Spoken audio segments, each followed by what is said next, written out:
Hello, and welcome back to the Happy Healthy Humans podcast. My name is Kara. And my name is Lauren. So on this podcast, sorry, it's just making us laugh as usual.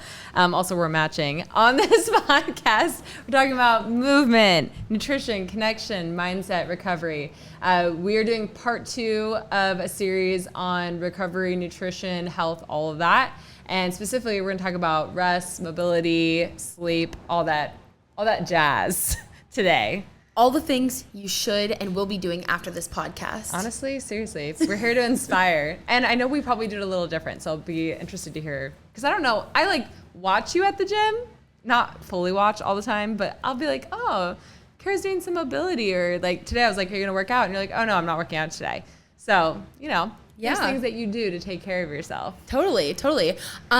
Well, for starters, how's your week been, Lauren? It's been busy. Coach Ed is gone and I'm covering for him. So nights are busy. And 4:30, they sometimes give me crap, but I love them. They've been giving you crap? There's individuals. You can expect that. There's some individuals that are a little wild. I'm not going to call them out, Peter Lynn or anything like that. Oh, clip it for Instagram. So no, it's been really fun, and it's just been fun to be able to actually do back-to-back coaching. So I've liked it, but I'm a little tired because then you have to turn around and come back for 5:30 a.m. So, yeah. But 5:30 a.m. has been on point. They have been with it. They're just listening. I love coaching 5:30 a.m. Oh, I'm not saying it's my favorite, but they're awesome. Shout out to the early morning warriors. I know. I think we're all half asleep, and so by the end, I'm like, oh, I'm awake. I'm ready to work out. So I love it. Let's see. Today is, I don't know when this podcast is coming up, but tomorrow's Thanksgiving. It's crazy. Yeah. What are you doing for Thanksgiving? Oh my gosh, my head's in La La Land right now. I'm hosting 31 people at my house tomorrow, which is wild. I'm guessing you can fit everybody, or is it gonna be a little crunched? It's probably gonna be a little crammed, but there's some kids coming, so we'll probably send them outside, and then we'll figure out the spacing. Goodbye. Hopefully it doesn't rain too much because it's kind of been raining. Yeah, I know. I think it should be good for tomorrow.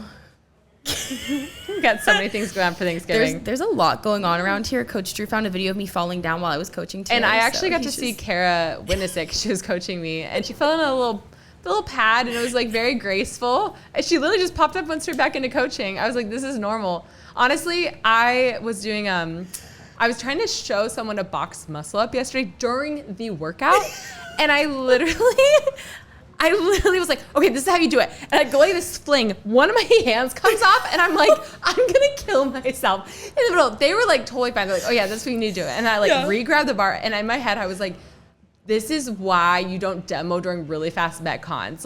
Or at least I was like, oh my gosh, I was fine. But I could have flipped over the bar easily. Yeah, no, I think that was a big learning for me becoming a coach is coaches need to warm up before demoing movements, because same thing happened. I tried to demo a bar muscle up yesterday for one of my clients. I saw that too. I did not get over the bar.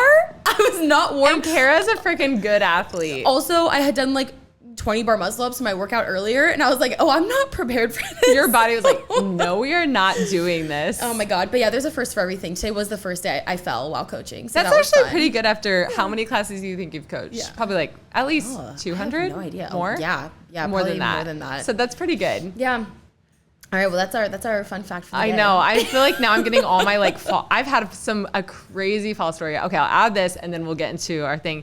So this was at a former gym. I was instructing in front of a class you backing up.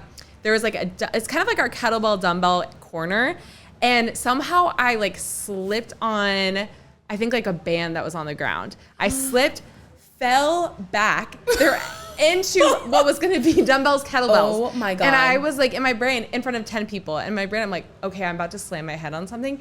Magically what is it? Gymnastics ball? Those, what do we call those? Gymnastics balls? Oh yeah, a big, an exercise ball? Yeah, exercise ball was there. I bounced on it, and it bounced me safely onto the ground away from everything. Okay, we need a clip of that. I don't think there was even a clip of that. It was at my former gym. But literally everyone was freaking out, and I was laying there thinking, I'm okay. I'm fine. But that was really amazing. Weird. It was crazy. They're all like, no. So it all worked out. CrossFit classes, sometimes it's entertainment too. There we go. That's really funny. But speaking of, mobility, rest, all that, what does this week look like for you when it comes to that? Ooh, this week, yeah. Well, it is a week with a holiday, so I feel like for the most part, it's just like focusing on the things within control, hydration, making sure that I am sleeping enough. I think you and I both coach. Yes, Lauren has her water.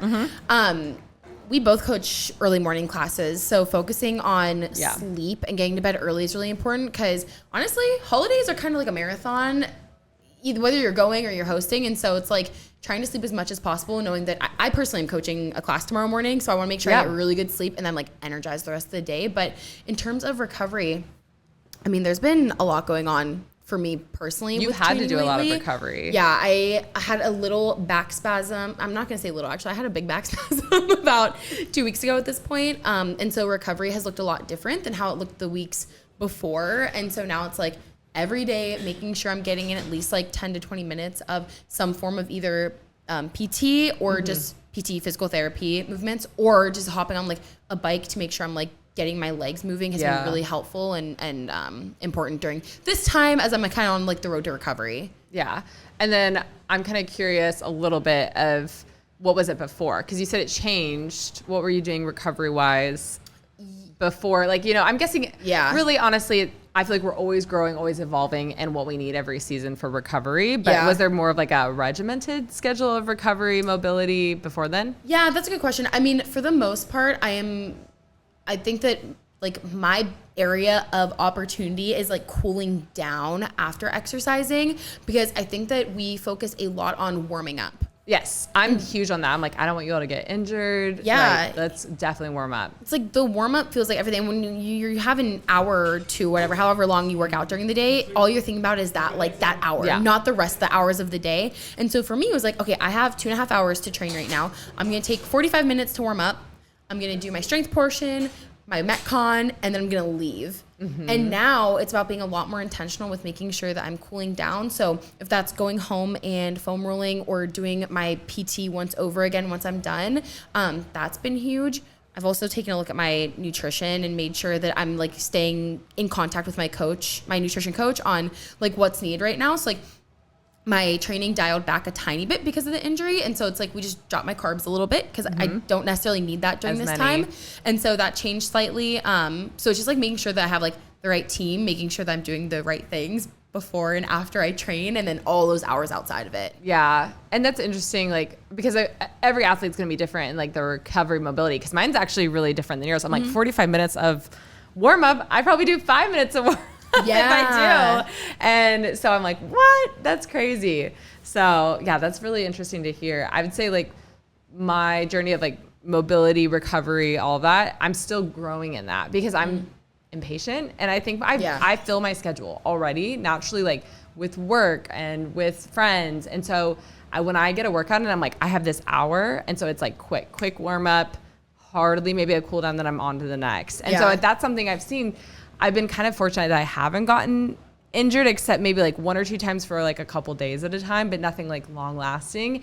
But I think that's something that I'm trying to grow in is like, okay, what do I need to do so this can be for the long term, like benefiting my body? Yeah, for sure. So. Well, you're also like, you have your running aspect too. Like, do you warm up before you go for runs or cool down, or what? Yeah, so warm ups or running. Usually, what I'll do is like do like a mile run, and then I'll after that like do some stretches, and then afterwards I'll do some dynamic or static stretches. So I'm not like a big foam roller. Everyone here is foam rollers, which is awesome. I'm more like I'm doing dynamic, and then I'm also doing more static, and then I have a Theragun. So Theragun is like a couple times a week, I'm Theragunning my shoulders, my legs, all that. And that's really helped me when it comes to like recovery. Yeah. Not everyone has the luxury of a Theragun. It's so nice. I feel like you can get like the, I like to call fake things like the Farafun. So you can just get one on Amazon. It's not like the actual brand name. Totally. I'm like, I don't know if I can afford one of those like deep tissue massages every week, but I can definitely do it there again. And that's helped so much. But that's a good point of like, I think that when you think about, okay, like the scope that I think of recovery is like what are the elite CrossFitters doing? Because that's just like yes. who I look up to. And I think like they literally have like teams of people doing body work on them every week. That's not necessary. So when we think of like the average Joe that's just coming to work out, it's like, do you have any tips for someone who is coming in and doing an hour-long CrossFit class? Let's say we'll make like an avatar. Like maybe this person comes to class 4 times a week. Yes. They come for the hour and then they leave, and they're not doing any other recovery outside of class. So maybe they don't pay too much attention to their nutrition. Their sleep's like okay, and then they're not spending much time doing like mobility outside of class. If you could give them like 3 tips that are really easy to implement, what would that be? Yeah. I'm putting you on the spot. Honestly, I would do hydration. I'd be like, are you up your water? Because that's going to help loosen up your joints, which then will prevent injury. So just by getting more water in, like in the morning, at night, anytime through the day, just hydrating, that's going to help already your workouts. And then for me, I'm like, you need to just get more sleep. I think everyone needs to get more sleep, like at least 7 to 9 hours. I would say pushing more 8 to 9, especially if you're like wanting to lose weight or if you're wanting to get to certain health goals. Recovery wise, you have to be sleeping. Like that's when your body's going to regenerate your muscles and all of that. And so that's something I'm still even working on, is like, I need more sleep. And if I don't get enough sleep, I can feel the difference. Like I think I got 5 or 6 hours this last night and I worked out this morning and I'm like, my shoulders are not working. And I was like, oh yeah, because I'm just exhausted. Yeah. So I would say that's number 2 is like getting to sleep. And then number 3, I think there's ways that you can actually do mobility throughout a class. Like when you're having, I'll tell people, I'll be like, hey, stretch out during this pause, waiting for like your next clean. Yes. And I think there's creative ways in people's busy schedules where like, if you're able to come 10 minutes early or stay 10 minutes after, which some of our members can, but not everybody. Some people are like, this is my only hour. Then I'm like, okay, be creative with how you can even do mobility work throughout, which you can ask a coach about. But I'm like, okay, you could do this stretch while you're waiting or as such. I love that. I can't remember who I saw. I need to like save these things so I can give credit to them. But I saw someone on Instagram. It was like some trainer. They had actually given that tip of like, if you are on crunch time at the gym, use your rest in your strength portion to do some form of dynamic or static movement. Yes. And I think that it's really, really smart for especially anyone going to a group class where you have a coach guiding you. If you're not sure what to do, tell your coach, hey, my shoulder's feeling tight. Hey, my back's feeling tight. Is there anything I can do right now? We would love to give you a movement to help you feel more warmed up in between your sets, because then you don't have to worry about it after class, before class, whatever that looks like. It's so smart just using that time. And I see people like during our announcements, they'll be like doing mobility. They'll be stretching whatever. And I'm like, way to go. Yeah. It's so time efficient to do that. I started doing that recently, actually, in my own training. Yes. And it's been great. So yeah, I'd be curious though, like what's your sleep schedule like? Because you are busy. Sometimes you're getting up probably at 4 a.m.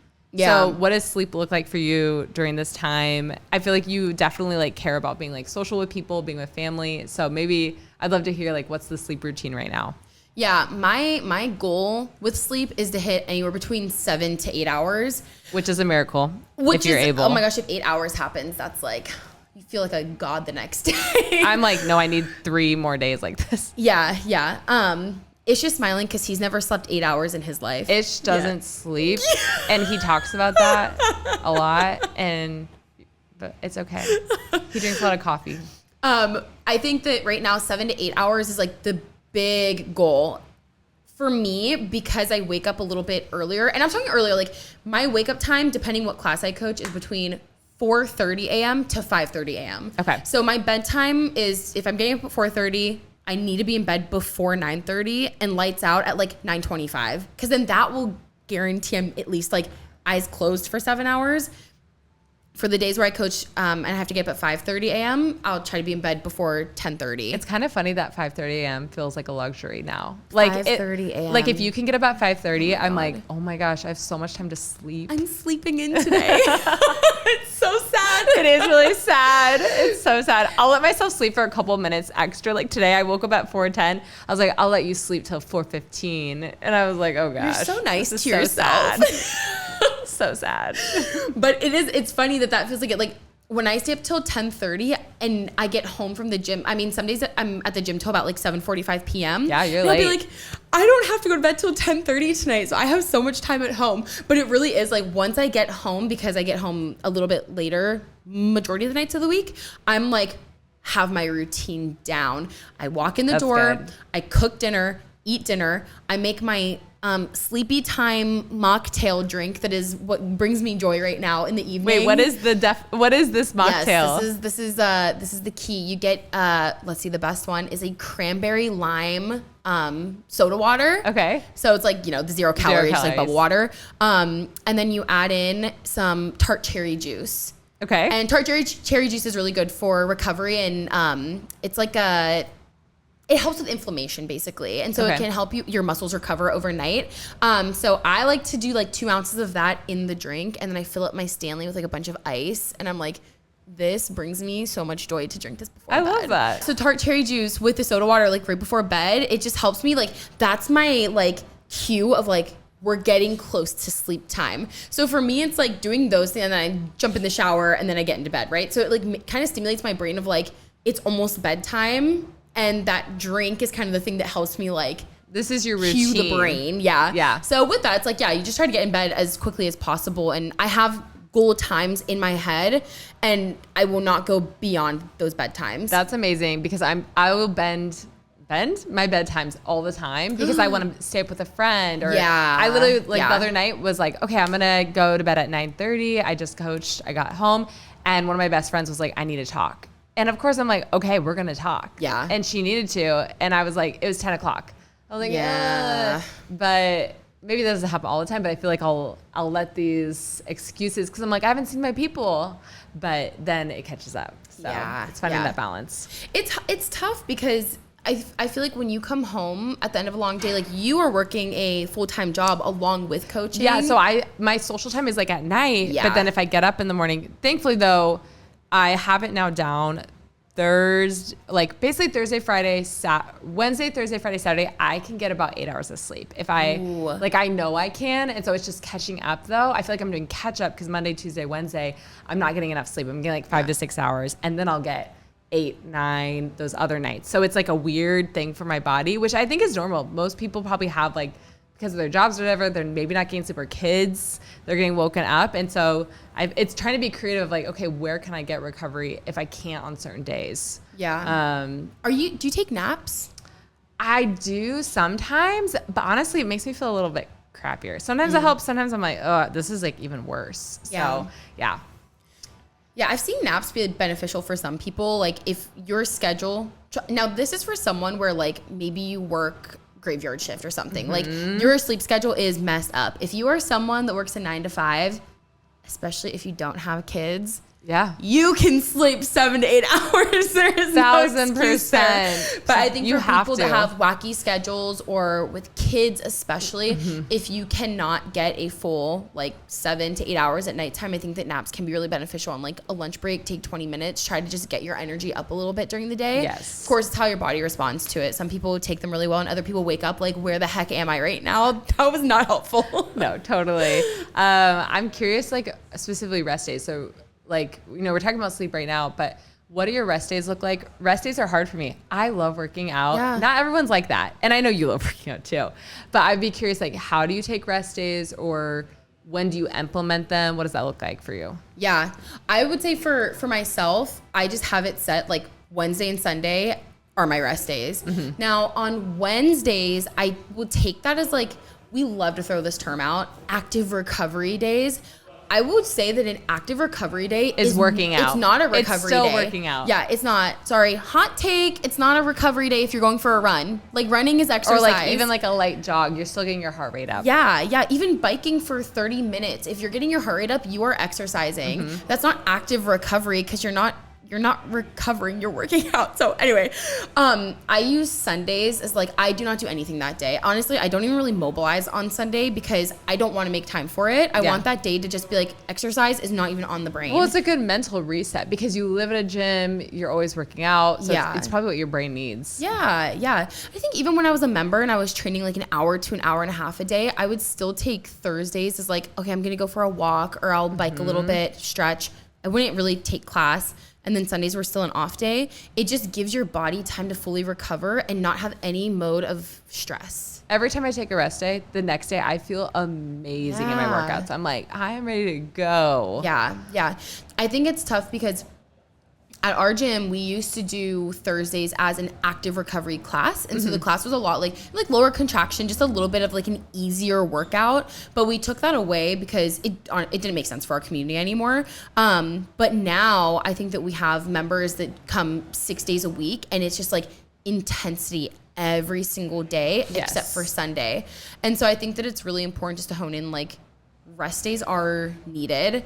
And so coming up with that day of like, I am not coming to the gym on Tuesday. Yeah. Right? That'll give you just time for your body to chill and not go into that high cortisol zone. And then what are your thoughts on, like, do you think people should be doing like double like workout days on other days that are not their rest days? Like, what are your thoughts on that? You know, because I feel like some people are like going 6 days a week because they're like, I just want to work out more. Like, I want to get more of that stimulus, or I want to get more to my goals. So what would you say for those athletes? Yeah, I mean, I would go back to your goals. If your goals is to be a professional in your sport, then it's like, yeah, 2 days are fine. But I think for the average person that just is coming into exercise for longevity, like, double days aren't important. That's not really something that's going to benefit you. Now, obviously, if you're training towards something, I don't know, a triathlon, right? And you want to get like a CrossFit class in and you need to train for that, then that's one thing. But I don't think that the average person needs to have that much training time. If you are training 5 hours a week, that should be more than enough if you're taking care of yourself the other 23 hours of the day. That's what I was just going to say. I think that's what the key is like, I don't think you need to work out 6 days a week. It's more, are you sleeping? Are you getting in the nutrition? Are you keeping your anxiety levels low? Like, what are you consuming alcohol wise? You know, all those other things I think are going to add up to like how you'll be in the gym or like getting into aesthetic or athletic goals. Yeah, totally. I think it's like that age-old quote you hear people say, like, oh, well, I worked out today so I can eat this, or I worked out today so I can do this. But it's like, well, are you exercising? Yeah. What's your purpose then? Like, what is the purpose behind you training? Yes. So, and also doing like a CrossFit class is overall not going to help you get to your nutrition goals. Like, it's so much more. Yeah. It's so much more. So yeah, I mean, I think that the most important things to remember, like, recovery can make a huge difference in helping you reach your ultimate goal, but also being really clear on what your goal is the first step. Yes, I would say so. No, totally. Let's go back to it. Yeah, and I feel like for me, like, some days I will work like 6 days a week, work out 6 days a week, but I've been trying to do 2 rest days a week. It'll change according to my schedule, or if like I did a long run on Sunday, so I took off yesterday, and I literally feel like I have to sit on my hands. I'm like coaching, I'm like, I really want to work out. Like, this was on Monday. I was like, I really want to work out. But I just was like, nope, I have to do this because I know this will benefit me long term. Yeah. And so I think us finding ways, you know, and then there's some people maybe that are resting too much, and so they need to to go on the other side. Like, side of like, what would you say to people who you're like, I think you're resting a little too much? Or... Yeah, that's actually, it's funny you say that, because I heard a group talking the other day at the gym about, like, someone was basically roasting someone else. They're like, you say that every day is an active recovery day for you because they'll come to class and maybe not push themselves on weights, or they might go a little bit easier on the workout. Like, I already feel like I know what who this conversation was about. But anyways, I love this. But it's funny because it's like, it just goes back to why you're training, right? Like, in our classes, we go off of our PE, and it's like, come in, listen to what the coach is telling you in terms of like what the intensity we're trying to hit for the day. If you can hit those majority of the workouts you come in, then take your rest days and you'll see more progress that way. Yeah, I think so too. And I think it's also people making goals. So like, I'll ask different members, I'll be like, how many days am I going to see you this week? And so kind of hitting those goals, Monday, Wednesday, Friday. Okay, I'm really looking for you Monday, Wednesday, Friday. Because I think there's even that accountability where some people will be diligent coming and then maybe be gone for like a month or two. And I mean, there's travel and all of that as well. But those who are like trying to get to their goals, even just showing up at the gym 3 days a week, it's like, okay, great, let's like continue. I mean, we don't want you to get injured. We want to help you with that. That's where mobility, rest, all of that will prevent that injury, hopefully.